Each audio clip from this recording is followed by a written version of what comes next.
નમસ્તે વિદ્યાર્થી મિત્રો, આજે આપણે ભૂગોળ વિષયની અંદર પાઠ ત્રીજો પૃથ્વીની આંતરિક સંરચના એના વિશે અભ્યાસ કરવાનો છે. એટલે કે પૃથ્વીના પેટાળની અંદર આંતરિક એટલે અંદર જે કાંઈ રચના બનેલી છે, બરાબર, જે કાંઈ આવેલું છે એના વિશે આપણે અભ્યાસ કરવાનો છે.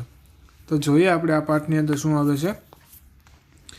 પૃથ્વી સૌરમંડળનો સજીવ સૃષ્ટિ ધરાવતો ગ્રહ છે, બરાબર. એટલે આ બધાને ખ્યાલ જ છે કે જેટલા ગ્રહો જેટલા ઉપગ્રહો આવેલા છે સૌરમંડળની અંદર, એમાંથી એકેય ગ્રહ કે ઉપગ્રહ ઉપર સજીવ સૃષ્ટિ આવેલી નથી. એકમાત્ર પૃથ્વી ગ્રહ એવો છે કે જેની અંદર સજીવો આવેલા છે. પૃથ્વી તેની ઉત્પત્તિ વખતે ગરમ વાયુમય ગોળા સ્વરૂપે હતી, બરાબર, એક ધગધગતો ગોળો, બરાબર. જ્યારે સૂર્યથી અલગ થઈ પૃથ્વી ત્યારે આખો ધગધગતો લાલ સોળ એમ કહીને, બરાબર, એવા ગોળા સ્વરૂપે પૃથ્વી હતી.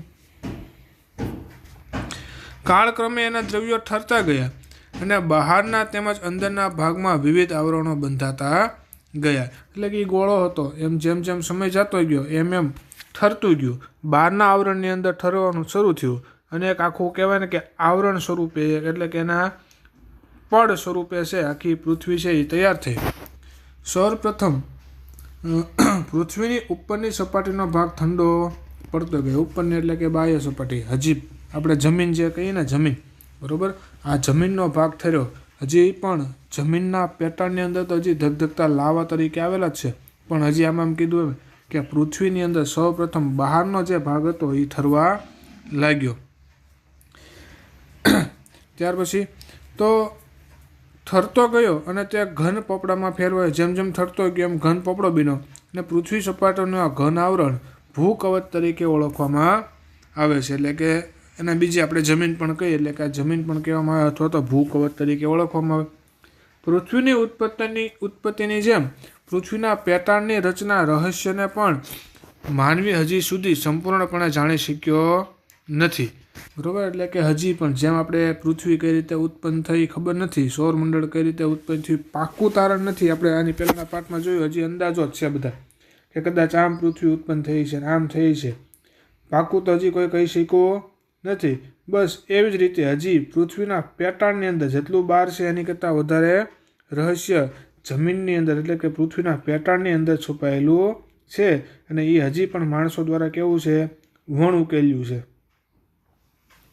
તો પૃથ્વીનો પેટાળનું જ્ઞાન પ્રત્યક્ષ રીતે મેળવવું આપણા માટે સંભવિત નથી. સીધા પૃથ્વીના પેટાળની અંદર ઉતરી જાય અને જ્ઞાન મેળવીએ એવું સંભવ છે નહીં, કારણ કે તેનું પેટાળ અત્યંત ગરમ છે, બરાબર. એટલે જેમ જેમ જમીનની અંદર ઉતરો તેમ તેમ ગરમીનું પ્રમાણ વધતું જાય, ઓક્સિજન ન મળે.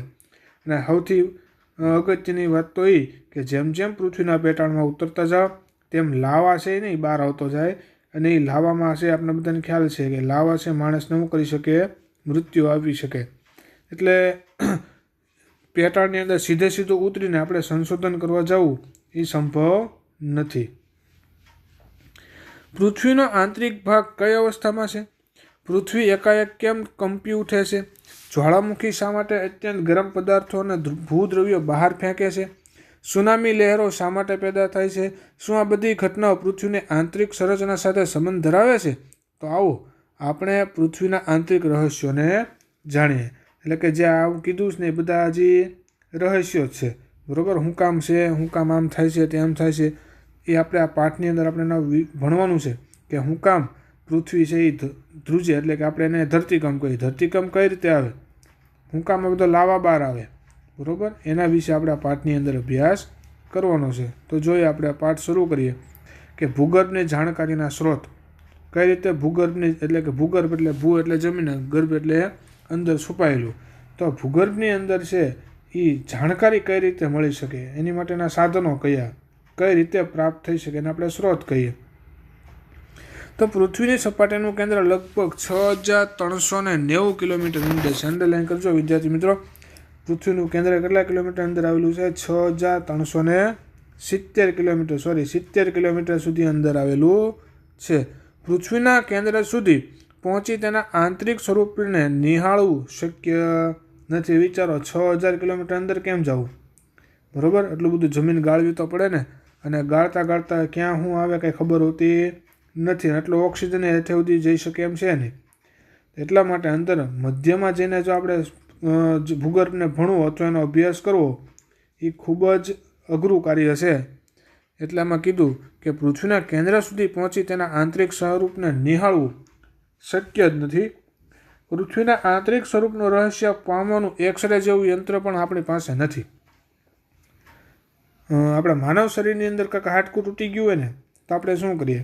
એક્સરે કરીએ ને.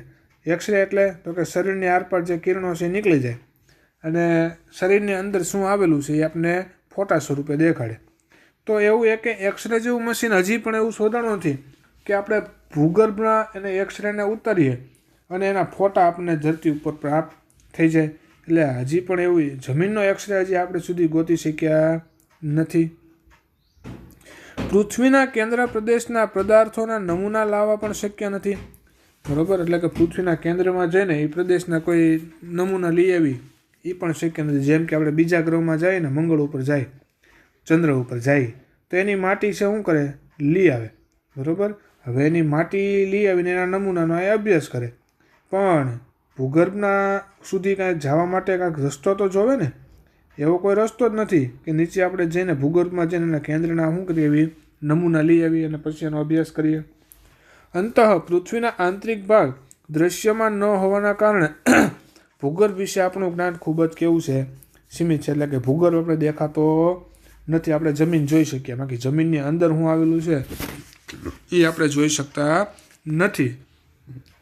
એટલા માટે આપણું ભૂગર્ભનું જ્ઞાન છે એ આપણે સીમિત છે આપણી માટે. પૃથ્વીના આંતરિક ભાગો વિશેની જે કોઈ માહિતી પ્રાપ્ત થઈ છે તે બધી જ પરોક્ષપણે અને અનુમાન ઉપર આધારિત છે. એટલે ભૂગર્ભની જે કાંઈ હજી સુધી માહિતી મળી છે એ કેવી છે? પરોક્ષ, એટલે કે કોઈ બીજા માધ્યમ દ્વારા જાણેલી હોય. જે નીચે આપણે એની પર પ્રત્યક્ષ ને પરોક્ષ બે જોવાના છે. એટલે કે બીજા માધ્યમ દ્વારા અથવા તો અનુમાન આધારિત છે. એટલે કે અનુમાન લગાડેલું હોય. બરાબર, કે આવું હોઈ શકે ખરા.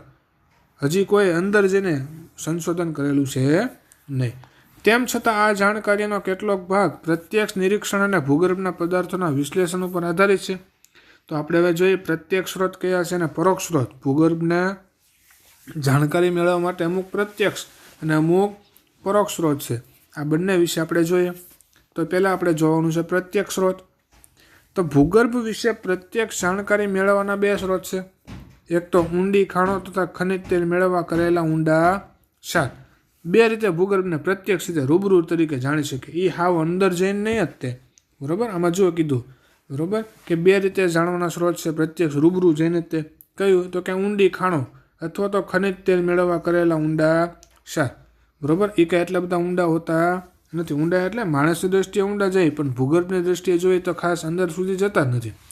એટલે જ્યાં ઊંડી ખાણો હોય અથવા તો ખનિજ તેલના કૂવા જે કરેલા હોય એમાંથી આપણે જાણી શકીએ.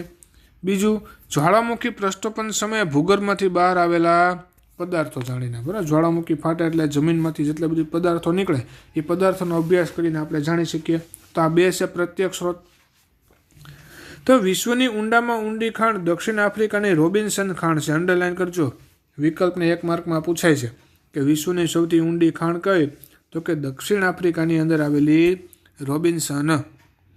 આ સોનાની ખાણ લગભગ 4 કિલોમીટર ઊંડાઈ ધરાવે છે. કેટલા? 4 જ કિલોમીટર. બરાબર, વિશ્વની ઊંડી ખાણ કઈ છે? 4 કિલોમીટરની ઊંડી રોબિન્સન. ખનિજ તેલ શોધવા માટે ખોદવામાં આવેલા કૂવાની ઊંડાઈ 8 કિલોમીટરથી વધુ હોતી નથી. બરાબર, ખનિજ તેલ માટે જે કાંઈ આપણે તેલ મેળવવા માટે ખોદીએ, આમ તો દાર કર્યો કહેવાય એને, એ બહાર કાઢવા માટે જે કાંઈ કરીએ એ કૂવાની તે ઊંડાઈ કેટલી હોય? વધીને 8 કિલોમીટર. 8 કિલોમીટર કરતાં ઊંડું જઈ શકે નહીં. આર્કટિક મહાસાગરમાં કોલા ક્ષેત્રમાં 12 કિલોમીટરની ઊંડાઈ સુધી સારકામ થઈ શક્યું છે. આર્કટિક મહાસાગરમાં કોલા નામનો વિસ્તાર આવેલો છે. આ કોલા નામના વિસ્તારની અંદર તેલ માટે અથવા તો ખનિજ તેલ માટે 12 કિલોમીટર સુધીનું ઊંડું સારકામ થઈ ગયું. 6370 કિલોમીટરની ત્રિજ્યા ધરાવતી પૃથ્વીનો માણસનો ભૂગર્ભ તરફનો પેટાળ પ્રવેશ ભૂગર્ભ વિશેની માહિતી ન આપી શકે તે સમજી શકે. હવે વિચારી શકો કેટલા કિલોમીટરને ભૂગર્ભનું કેન્દ્ર આવેલું છે? તો કે 6370. આપણે કેટલા અંદર સુધી જઈ શક્યા છે? તો કે એમાં 12 કિલોમીટર છેલ્લા દેખાડે. 12 કિલોમીટરની અંદર આપણે જઈ શક્યા નથી. બરાબર. એટલે તમે સમજી શકો કે ક્યાં 6370 કિલોમીટર અને ક્યાં 12 કિલોમીટર. આપણી તેવડ શું કહેવાય ને, તેવડ એ 12 કિલોમીટર સુધીની જ છે. બાકીના હજી બધા કિલોમીટર ભૂગર્ભના પેટાળમાં જવા દેવાના કેવા છે, બાકી છે હજી. એટલે તમે વિચારી શકો 6000 કિલોમીટરની અંદર કયા કયા રહસ્યો છુપાયેલા છે એ હજી પણ વૈજ્ઞાનિકોને ખબર નથી. ભૂગર્ભની પ્રત્યક્ષ જાણકારી માટેના બીજા પ્રત્યક્ષ સ્ત્રોતો જ્વાળામુખીનું પ્રસ્થાપન છે. પ્રસ્થાપન થવું એટલે ફાટવું, આપણી ભાષામાં એવું કંઈ જમીનના પેટાળમાંથી બહાર નીકળવું એને પ્રસ્થાપન કરવું કહેવાય. તો બીજો એવો છે જે પ્રત્યક્ષ જાણી શકીએ, જેમ કે જ્વાળામુખીનું પ્રસ્થાપન, એટલે કે જ્વાળામુખી બહાર આવે એની સાથે ઘણી બધી વસ્તુ બહાર લઈને આવે તો તમને હાવ પેટાળમાંથી બહાર નીકળે એટલે એની સાથે સાથે જે વચ્ચે વચ્ચે આવતી એ બધી વસ્તુ પણ બહાર આવી જાય અને એનો અભ્યાસ કરીને જાણી શકો કે પૃથ્વીના પેટાળમાં આવું કાંક હશે. તો પ્રસ્થાપન સમયે નીકળતો લાવારસ પ્રયોગશાળાના સંશોધન કાર્ય માટે પ્રાપ્ત થાય છે, છતાં એ વાત જાણકારી મળતી નથી કે મેઘમાં એટલે લાવારસ, મેઘમાં કેટલી ઊંડાઈથી બહાર આવ્યો છે. બરાબર, એ બહાર તો આવ્યો છે, એનામાંથી નીકળતી વસ્તુનો આપણે અભ્યાસ કરીને એ પણ કહી શકીએ કે હાલો કે આવી એવી વસ્તુ કદાચ આવેલી હશે. પણ એ લાવારસ, એ મેઘમાં કે એ જ્વાળામુખી કેટલા કિલોમીટર ઊંડેથી બહાર આવ્યો છે એ હજી આપણે કોઈને ખબર પડતી નથી. તો હવે આપણે બીજું જોઈએ, પરોક્ષ. આ તો પ્રત્યક્ષ રીતે જ્વાળામુખી અથવા તો ભૂગર્ભને જાણકારી માટેના બે હતા. એક તો ઊંડી ખાણોમાંથી અથવા તો ખનિજ તેલ માટે કરેલા સારકામના કૂવામાંથી જાણી શકાતું. બીજું તો કે જ્વાળામુખી પ્રસ્થાપનમાંથી. આ બે રીત એવી હતી જે પ્રત્યક્ષ છે. હવે જોવાનું છે પ્રત્યક્ષની બદલે ઊંધું એટલે કે પરોક્ષ. બીજી કઈ રીતે આપણે જાણી શકીએ? તો ભૂગર્ભમાંથી મળતા પદાર્થના ગુણધર્મના વિશ્લેષણથી પૃથ્વીની આંતરિક સંરચના સંબંધી પરોક્ષ જાણકારી મળે છે. અને આ મુખ્ય પરોક્ષ સ્ત્રોત અને તેની સાબિતી આ પ્રમાણે છે. એમાં પેલું છે ઘનતા ઉપર આધારિત છે. જો કે એક વિશે શું કરવાનું છે, આપણે જવાનું જ છે. ઘનતા એટલે કે એની જાડાઈ, બરાબર, મજબૂત કેટલું છે, જાડાઈ કેટલી છે, એના આધારે આપણે સાબિત કરી શકીએ. બીજું દબાણ ઉપર આધારિત છે. ત્રીજું તાપમાન ઉપર આધારિત છે. ચોથું ઉલ્કા ઉપર. પાંચમું ગુરુત્વાકર્ષણ ઉપર આધારિત. અને છઠ્ઠું ચુંબકીય સર્વેક્ષણો આધારિત. અને સાતમું ભૂકંપીય તરંગો આધારિત છે. એ આપણે પરોક્ષ રીતે એટલે કે એને ભૂગર્ભની અંદર શું હશે એવું જાણી શકીએ છીએ. તો 7 પરોક્ષ રીત છે જે પરીક્ષામાં તમને 3 અથવા 5 માર્કની અંદર તમને પૂછી શકે. બરાબર, તો જોઈએ આપણે કે 7માંથી કેવું આપણે જાણવા મળે. એમાં પહેલું આપણે જોઈએ ઘનતા ઉપર આધારિત સાબિતીના આધારે આપણે ભૂગર્ભ વિશે જાણવાનો પ્રયત્ન થાય. તો પૃથ્વીની સરેરાશ ઘનતા 5.5 ગ્રામ ઘન સેન્ટીમીટરની છે. અંડરલાઈન કરી નાખો. બરાબર, ઘનતા પૃથ્વીની જાડાઈ કેટલી છે? 5.5 ગ્રામ ઘન સેન્ટીમીટર સુધીની. પૃથ્વીની ઉપરની સપાટીના ખડકોની ઘનતા 2.7 ઘન સેન્ટીમીટરની છે. જ્યારે મૃદાવરણની નીચે આવેલા આગ્નેય ખડકોની ઘનતા 3.0થી લઈને 3.5 ગ્રામ ઘન સેન્ટીમીટરની છે. તેથી સાબિત થાય છે કે પૃથ્વીના અંદર ભાગની ઘનતા ઉપરના ભાગોની ઘનતાથી વધારે હોવી જોઈએ. ટૂંકમાં એનો કહેવાનો મતલબ એવો છે કે જેટલી મૃદાવરણની અંદર જમીનની ઉપર જેટલી વસ્તુ જાડાઈ આવેલી છે એની કરતાં વધુ જાડાઈ ક્યાં આવેલી છે? જમીનના પેટાળની અંદર. બરાબર, જો મેં કીધું કે ખડકોની ઘનતા કેટલી છે? 2.7 કિલોમીટર. ખડક ક્યાં આવેલા હોય? જમીનની ઉપર, જમીનની સપાટી ઉપર. જ્યારે આગ્નેય ખડકો એટલે કે એ જમીનની અંદર છે, બરાબર, એની જાડાઈ કેટલી છે? 3.થી 3.5. એટલે કે જેમ જેમ ભૂગર્ભમાં જતા જઈએ તેમ એની જાડાઈ, એની ઘનતા કેવી થતી જશે? વધતી જશે. એટલે એની ઉપરથી એવું સાબિત થાય કે પૃથ્વીના અંદરના ભાગોની ઘનતા ઉપરના ભાગોની ઘનતા કરતાં કેવાય છે? વધારે હોવા જોઈએ. પૃથ્વીના અંદરના ભાગોની ઘનતા આશરે 11થી લઈને 12 ગ્રામ ઘન સેન્ટીમીટરની છે. પૃથ્વીની ઘનતા 1974માં પહેલીવાર માપવામાં આવી હતી. અને અંડરલાઈન કરી નાખજો. ઘનતા માપવાનો આધાર ન્યૂટનનો ગુરુત્વાકર્ષણનો સિદ્ધાંત છે. બીજું આપણે જોઈએ દબાણ. તો પૃથ્વીના ઉપરના સ્તર નીચેના સ્તરો ઉપર દબાણ કરે. બરાબર, એટલે કે આપણે લોખંડની પ્લેટો મૂકીએ, નીચેની પ્લેટ ઉપર બીજી પ્લેટ, એની ઉપર ત્રીજી, એની ઉપર ચોથી. એટલે ઉપર રહેલી પ્લેટોનો વજન, સૌથી વધારે વજન ક્યાં જાય છે? નીચેની પ્લેટ ઉપર. એટલે કે ઉપરની પ્લેટો છે નીચેની પ્લેટ તરફ દબાણ કરે. એટલે આમાં એવું જ હોય, જમીનના પેટર્નની અંદર એક પછી એક ખડકો એટલે કે પથ્થરો ગોઠવાયેલા છે. આ પથ્થરો છે, ઉપલા પથ્થર છે, નીચલા પથ્થર ઉપર શું કરશે? દબાણ કરશે, જેથી પૃથ્વીના કેન્દ્ર તરફ જઈને તેમાં દબાણ વધારવાના કારણે તેની ઘનતાનું પ્રમાણ કેવું થાય? વધી જાય, બરાબર. એટલે કે નીચે આવેલી જે પ્લેટ છે, જે પથ્થર છે, એની ઉપર દબાણ આવવાના કારણે, બરાબર, એનું વજન છે કેવું થઈ જશે? વધી જશે. એટલા માટે કીધું કે ઉપરની આપણે કહીએ ને કે નીચે આવેલી વસ્તુ ઉપર વજન વધારે હોય, એટલે આપણે તો ક્યાં છે? એ ઉપરના લેવલે, જમીન ઉપર. એટલે જમીનની નીચે જોવા જઈએ તો આપણી નીચે હજી ખડકો, એ નીચે ખડકો, એની નીચે ખડકો, એની નીચે ખડકો. એટલે જેમ જેમ અંદર જતા જાય તેમ તેમ દબાણ વધતું જશે, દબાણ વધતું જશે. એના કારણે એની ઘનતા, એની જાડાઈ અથવા એનો વજન છે કેવો થતો જશે? વધતો જશે, એમ કહેવા માગે છે. ત્રીજું, તાપમાન. તો સામાન્ય રીતે પ્રત્યેક 32 મીટરની ઊંડાઈએ તાપમાન 1 સેલ્સિયસ વધે. અંડરલાઈન કરી નાખો, બરાબર. શું કીધું? તો કે જેમ જેમ તમે જમીનની અંદર જતા જાઓ એમ 32 મીટર ખોદકામ કરો એટલે 1 સેલ્સિયસ તાપમાનનો વધારો થાય. આ દરેક પૃથ્વીના કેન્દ્રીય ભાગનું તાપમાન 10,000 સેલ્સિયસથી પણ વધારે હોવાનો અંદાજ છે. એટલે આ મુજબ જોવા જઈએ તો પૃથ્વીનું કેન્દ્ર જ્યાં 6,270 કિલોમીટરે જઈએ તો ત્યાં કેટલું તાપમાન હોવાનો અંદાજ છે? 10,000 સેલ્સિયસથી વધારે તાપમાન હોવાનો અંદાજ છે. જ્વાળામુખીના પ્રસ્થાપન દરમિયાન નીકળતા ગરમ વાયુઓ અને ગરમ પ્રવાહી લાવા, ગરમ પાણીના ઝરા અને ફુવારા, પાણીની વરાળ વગેરે બાબતો સૂચવે છે કે ભૂગર્ભમાં રહેલા પદાર્થો પ્રવાહી તથા વાયુ સ્વરૂપે છે, બરાબર. એટલે કે જ્યાં ત્યાં નીકળતા આવા જ્વાળામુખી પ્રસ્થાપન, જે જ્વાળામુખી નીકળે એ પણ પ્રવાહી સ્વરૂપે હોય. ગરમ પાણીના કુંડા જ્યાં મળે છે એ પણ કેવા હોય? ગરમ પાણીના જ હોય, પાણીના જ હોય. એમાંથી નીકળતી વરાળ એ વાયુ હોય. અથવા તો ક્યાંક ગેસ ફાટી નીકળે, ગેસના લાવા નીકળવા માંડે. એટલે એની ઉપરથી એવું સાબિત થાય કે ભૂગર્ભમાં જે કંઈ આવેલું હશે એ પ્રવાહી સ્વરૂપે હશે અથવા તો વાયુ સ્વરૂપે આવેલું હશે. ચોથું, ઉલ્કાઓ. તો અંતરિક્ષમાંથી પૃથ્વી ઉપર તૂટી પડતી ઉલ્કાઓને ભૂગર્ભ વિશે જાણવા માટે સહાયક બને. ઉલ્કાઓમાંથી લોખંડ અને નિકલ જેવી ભારે ધાતુઓ પ્રાપ્ત થાય છે અને તેથી સાબિત થાય છે કે પૃથ્વીના કેન્દ્રીય ભાગમાં ભારે ધાતુઓ હશે જ. પૃથ્વી ઉપર ઉલ્કાઓની જેમ સૌર પરિવારનો સભ્ય છે, બરાબર. એટલે કે પૃથ્વી છે એ શું છે? તો કે સૂર્યમાંથી છૂટી પડેલી જ વસ્તુ છે. અને ઉલ્કા શું છે? તો કે સૂર્યમાંથી છૂટી પડેલી વસ્તુ જ છે, બરાબર. એટલે ઉલ્કા જે આપણે પૃથ્વી ઉપર પડે ને એ ઉલ્કામાંથી આપણે શું વધારે મળે? તો કે લોખંડ અને નિકલ. જો ઉલ્કામાંથી લોખંડ અને નિકલ મળતું હોય, આવી ધાતુઓ મળતી હોય, તો એનો મતલબ એવો છે કે પૃથ્વીમાંથી પણ ઉલ્કાની જેમ લોખંડ અને નિકલની ધાતુ મળવી જોઈએ. કેમ કે બંને એકમાંથી, સૂર્યમાંથી જ નોખા થયેલા છે. એટલે એક વસ્તુમાંથી નોખા થયેલા હોવાના કારણે બંનેમાં વસ્તુ કેવી હોવી જોઈએ? સમાન હોવી જોઈએ, આવું સાબિત થાય. એટલા માટે કીધું પૃથ્વીના કેન્દ્રના ભાગમાં ભારે ધાતુઓ હશે જ. પૃથ્વી પણ ઉલ્કાનો શું છે? ઉલ્કાઓની જેમ સૌરમંડળનો તે સભ્ય છે, એટલે બંનેમાં સમાન આવેલું હોય છે. પાંચમું, ગુરુત્વાકર્ષણ. તો પૃથ્વીના અલગ અલગ ભાગો ઉપર ગુરુત્વાકર્ષણ બળ અલગ અલગ અનુભવાય છે. ધ્રુવોની પૃથ્વીનું કેન્દ્ર પ્રમાણમાં નજીક હોવાથી ધ્રુવો ઉપર ગુરુત્વાકર્ષણ બળનું પ્રમાણ વિષુવવૃત્ત કરતાં વધુ. એટલે કે જે આપણી કર્કવૃત્ત, મકરવૃત્ત અને વિષુવવૃત્ત જે છે, બરાબર. તો એ બધી રેખાઓ ઉપર જોવા જાય, બધી વૃત્ત ઉપર જોવા જાય તો ગુરુત્વાકર્ષણ બળ કેવું છે? જુદું જુદું જોવા મળે.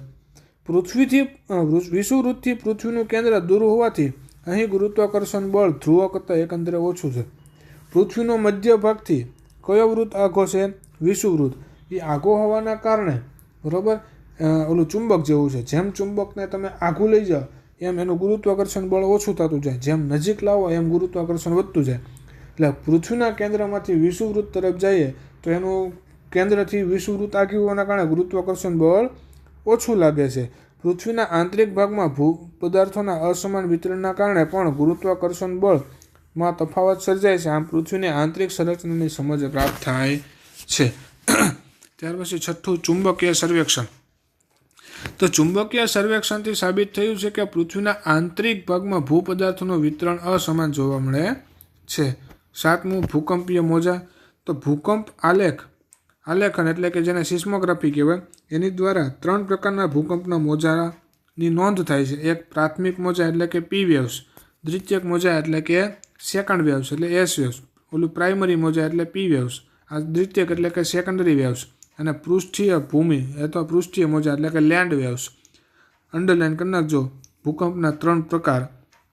આ મોજાના માપનની નોંધમાં અભ્યાસના આધારે વૈજ્ઞાનિકોએ પૃથ્વીના આંતરિક ભાગ વિશે કેટલીક માહિતી પ્રાપ્ત કરી છે અને આ માહિતીના આધારે પૃથ્વી સપાટીના કેન્દ્ર સુધીના 3 ભાગ પડ્યા છે. એક મૃદાવરણ, મિશ્રાવરણ અને ત્રીજો ભૂગર્ભ. આપણે આ 3 વિશે ભણવાનું છે અને દ્વિતીયક, તૃતીયક અને પ્રાથમિક જે ભૂકંપના મોજાના પ્રકાર છે એના વિશે પણ આપણે અભ્યાસ કરવાનો છે. ભૂગર્ભમાં 2 પેટા વિભાગ પડ્યા છે, એક બાહ્ય ભૂગર્ભ અને બીજો આંતરિક ભૂગોળ. આની હેઠળ અંડરલાઈન કરી નાખજો. તો હવે આપણે એની પછીના લેક્ચરમાં મૃદાવરણથી જોઈશું. ત્યાં સુધી તમે ઉપરનું વાંચો.